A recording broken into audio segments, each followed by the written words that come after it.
You know, there's another way to think about memory other than what would be a textbook concept.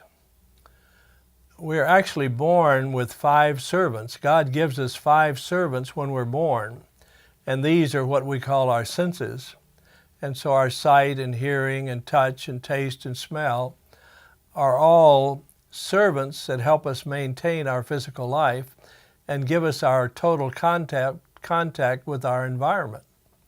And so all of them are essential in order to live efficiently.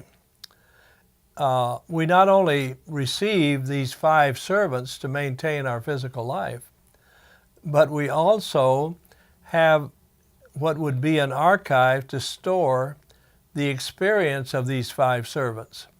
And so when you see the Grand Canyon, or you touch a hot stove, or you smell a rose, or you experience anything out of the ordinary, look at a blue sky, watch a sunset, all of these things are recorded in what would be your own archive. And it has a massive, massive body of data. And so when you have an everyday experience then that obviously you perceive through one of your senses, it triggers something within your archive, and it's as if you had your own librarian who pulls that experience out of the archive and brings it to your conscious attention. And then you're able to look at that based on the problem you're facing or the idea you're dealing with, and it gives you an overlay that's helpful in trying to make a decision.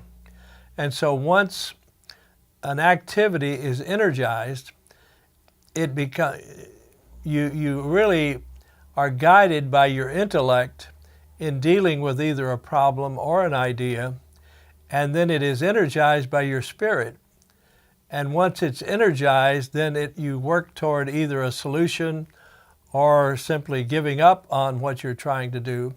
But either way, it gets stored in your archive because it has now been energized by your spirit. So you really have 3 elements in order to create a memory.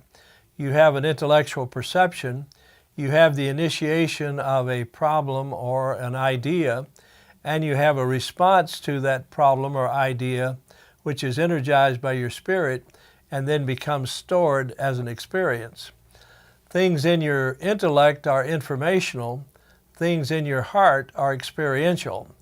So just as it said of Mary in the book of Luke that when she observed Jesus talking with the elders and scribes in the temple, it says she stored these things in her heart. So when you have an experience, it moves from your intellect to your heart.